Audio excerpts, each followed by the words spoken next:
Welcome back to Going Yard with Bryce Hargrove. I'm Bryce Hargrove. This is the 5th installment of a series that will last the remainder of the school year. So with that being said, if you enjoy today's content, please make sure to like, subscribe, and turn on notifications so that you can stay tuned and be updated on everything that I come out with. However, I do have bad news. This is the 5th of 6 episodes because, like I said, the school year, I'm only doing these videos till the end of the school year, and with about 2 weeks left of the school year, Going Yard with Bryce Hargrove has started to wind down. So stay tuned and be ready. Last video will be great. So first things first, we are going to talk about the MLB, the league leaders by team, and then we'll get into some league leaders in like home runs and ERA, stuff like that. So first, like I said, the league leaders by teams. No surprise here, the LA is hot. The Dodgers are hot right now. They're 19-7, first in the MLB, and just under them are the Yankees, the Mets. So New York, both teams are hot. And then in 4th and 5th place is Milwaukee, and then San Diego. And just under them is the other LA team, the Angels. It's honestly no surprise that the Dodgers are in first place. They're a powerhouse team, cap room through the roof. Big names at literally every position. The Yankees are kind of taking us by surprise, as last year, they weren't the Yankees that history remembers them as. It's not great to see because I don't like the Yankees, but whatever. Moving on to statistics. Hey, now for our sponsor. I chose Epic Salon and Spa for my sponsor. I talked to Stephanie Davis over there at Epic Salon and Spa. I chose Epic Salon and Spa because I get my haircut there, get my eyebrows done, get everything looking right. It's located on 411 Hazelwood Drive in Smyrna, Tennessee. And yeah, I choose Epic Salon and Spa over any other haircutting place. Thank you. Right. So like I said, we'll be moving straight into league leaders by personnel. So the batting leaders right now, batting average wise, is Manny Machado. He's hitting 385. Taylor Ward is hitting 364. Eric Hosmer is hitting 351. Andrew Benintendi is hitting 344, and Josh Bell in 5th place is hitting 343 on the year. Home run leaders, no surprise, is Anthony Rizzo. He's had 9 home runs, but he's actually tied.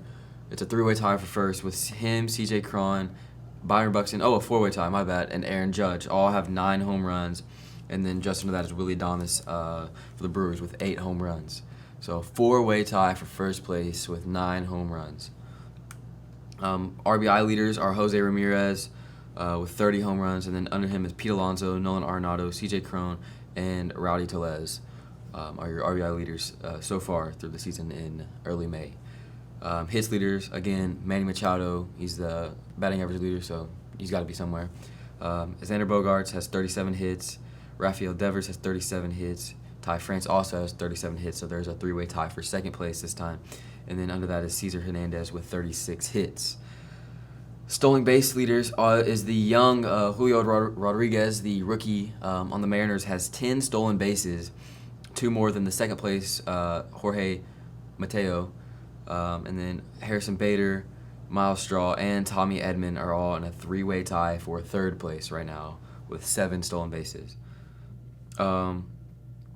Moving over to strikeout leader is Corbin Burns. He has 50 strikeouts early through the season. Under him is Max Scherzer, Dylan Cease, Shane McClanahan, and Kevin Gausman are all there too. Let's see, there's the ERA. Pablo Lopez has the highest ERA as a 1.00 ERA.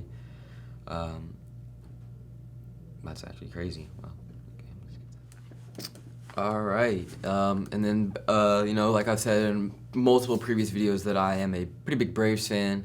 I expressed my feelings about Freddie Freeman after that trade, but I talked about a little bit the upside to it, which is Matt Olson, and Matt Olson is he's killing it right now. He is he's leading the Braves in a lot hits and batting average. He's a good ball player for sure. Pretty good pickup. That's not saying I don't miss Freddie Freeman, but I do. But Matt Olson, he's holding his own for sure. Big news in the Braves organization as after almost half a year, Ronald Acuna is back to playing Major League Baseball. He played in AAA for about a month. He missed all of the postseason last year just after the All-Star break with a knee injury. But he's back, and he's back hitting 375 with 2 home runs, 3 RBIs. He came back. He's played, 6 games in the last 7 days, which is how long he's been in the game. He has 8 hits, 2 doubles, 2 home runs, 4 RBIs, 23 at-bats. He's playing good. I know his first home run back was pretty funny. He hit it, and he fell over while hitting it, and he put it deep center field, which is just crazy. It just shows how good of a ball player he really is. But it's a great thing to have the young star back in the outfield, or even playing DH. That he's been playing DH a little bit, but it's good to see him in the lineup for sure. The other sponsor I got for my video is based in Switzerland, but my company or my no, I'm good, thank you.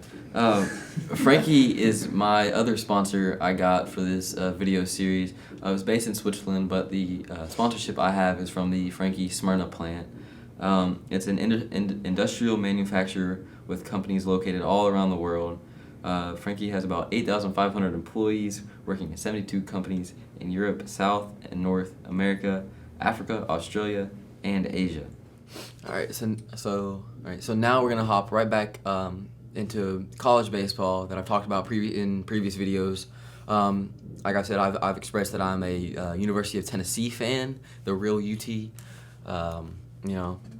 I've expressed that they've also done great, but recently they have lost a couple games. The last time I touched on college baseball, I believe they were coming off a loss to UT Chattanooga, or no, Tennessee Tech. Let me make sure of that real fast. Yeah, Tennessee Tech. They lost 3-2 away.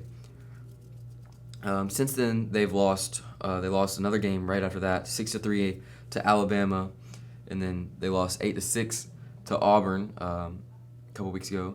And then recently, the University of Tennessee lost their first series on the year, which is still crazy. It's April, or it's May now, and they've just finally lost their first series of the whole year.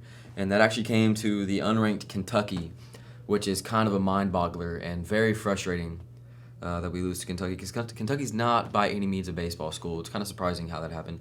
They should usually just stick to basketball, and we saw how that went this year. So you never know. But yeah, they lost the first series, losing the 2 opening games to Kentucky, 3-2 and 5-2. And then we had they had a big win this past Saturday, 7-2. But damage already done. Lost the first 2 games, so the series lost. Didn't get swept though. I'm still very excited for when I know we're going to Omaha for sure. I don't think we cannot go to Omaha. A good series against Georgia's coming up, and we'll play Belmont the 17th, and then we'll finish it out with Mississippi State. So a lot of good games coming up. Again, I'm very excited for Omaha. It's looking good for the University of Tennessee baseball team and Tony Vitello. Some team leaders for UT, since I like to talk about UT a lot. Jared Dickey's hitting 370. We do have a home run leader of 18 home runs with Trey Lipscomb, the third baseman. He's crazy. Him and Jordan Beck are really good. Jordan Beck has 13 home runs. I really like those 2 guys right there. Pitching leaders, we got to talk about it. Ben Joyce is crazy. He clocked 105.5. I believe he clocked 23 pitches above 100 miles an hour against Auburn. He set the college baseball record for 105.5. He's also he's the second, he has thrown the second fastest pitch in baseball history, period. And he's only in college, great things are in store for him. He's going to get paid good. Very excited to see where he goes, but he's not the only one that's pitching good. Drew Breen is pitching great. He's got a 2.15 ERA. Chase Burns is pitching great. He's got 79 strikeouts on the year. It's very great to see young success in University of Tennessee. And now just generally college baseball. I'm going to go through a rundown of the statistic leaders. National hitting leaders with a batting average of .427 is the catcher Michael Carrico from Davidson University. And just under him is his teammate Ryan Wilson, also hitting .427 from Davidson. Home run leaders are Ivan Melendez with 25 home runs. He plays for Texas, and then under him is there's a two-way tie with 23 home runs, which is Matt Courtney from Old Dominion and Kevin Parada from Georgia Tech. Jason Hinchman, he plays for Tennessee Tech, who beat the University of Tennessee. He has 21 home runs, so I just thought I'd throw that out there. Stolen base leader is Jonathan Thompson, who has 52 bags stolen, which is crazy in a single season. That's really crazy. ERA wise, the pitching leader is the Old Dominion pitcher Blake Morgan with a .68 ERA. Wow. Strikeouts. This is crazy. Parker Messick from Florida State has 128 punch-outs on the season so far. And then just under him is Cooper Harpy from Oregon State with 120 strikeouts. That's mind-boggling to think about. I like to say mind-boggling a lot. And now we'll move on to the top 25. Scared me. Let me go turn the lights back on. Oh, that worked. Right back into it, guys. I'm not gonna let that. No, I'm just kidding. Like I said, the University of Tennessee is still in first place with a record of 42-6. Within the last week, they've gone 2-2, which is crazy. Oregon State and Oklahoma State have not moved positions. Oregon State's in second. Oklahoma State's in third. It's been like that for, I think, 2-3 weeks now. Arkansas has remained in fourth as well. And then under them is Virginia Tech, Miami, Louisville, Stanford, Texas Tech, and Texas A&M in that order. And that is your Division I baseball top 10. So I will keep you guys updated. Omaha's coming up. We're going to get a little bit deeper into Major League Baseball as the season progresses.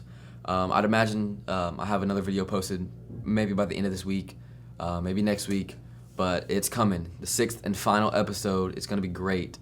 So remember to like, subscribe, keep the notifications on so you can see the next banger episode, the finale of Going Yard with Bryce Hargrove. I've been Bryce Hargrove.